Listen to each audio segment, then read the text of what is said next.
ગુજરાતમાં સ્થાનિક સ્વરાજ્યની સંસ્થાઓની ચૂંટણીઓ જ્યારે યોજાઈ રહી છે ત્યારે ધાંગધ્રા શહેરમાં નગરપાલિકાની 36 સીટો માટે ભારતીય જનતા પાર્ટી એ ચૂંટણી લડી રહેલ છે। 36માંથી 14 જેટલી સીટો ભારતીય જનતા પાર્ટી બિનહરીફ પ્રાપ્ત કરી છે અને આજે વોર્ડ નંબર 6, 7 અને 4 ત્રણ કાર્યાલયના ઉદ્ઘાટનનો કાર્યક્રમ હાથ ધરવામાં આવ્યો છે। આ બધા જ વોર્ડમાં ભારતીય જનતા પાર્ટી જીતે એ પ્રકારનું કમર કસીને કાર્યકર્તાઓ કરી રહ્યા છે। 36 સીટ ધાંગધ્રા નગરપાલિકાની ભારતીય જનતા પાર્ટી પ્રાપ્ત થાય।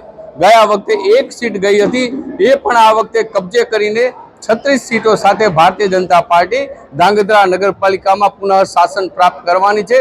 સૌને એ વાતનો વિશ્વાસ છે કે ભારતીય જનતા પાર્ટીની નગરપાલિકા દ્વારા ધાંગધ્રા શહેર સ્વચ્છ, સુંદર, રળિયામણું, હરિયાળું બને એ દિશાના પ્રયત્નો સતત એ ભારતીય જનતા પાર્ટીની ચૂંટાયેલી પાંખ હંમેશા કરતી આવી છે અને આગામી દિવસોમાં પણ વધુ સુવિધા, વધુ વિકાસના કામો રાજ્ય અને કેન્દ્ર સરકારની મદદ દ્વારા ધાંગધ્રા શહેરમાં હાથ ધરાય એ માટે થઈને મતદારો એ ભારતીય જનતા પાર્ટી પ્રત્યે વધુને વધુ વિશ્વાસ વ્યક્ત કરી રહ્યા છે।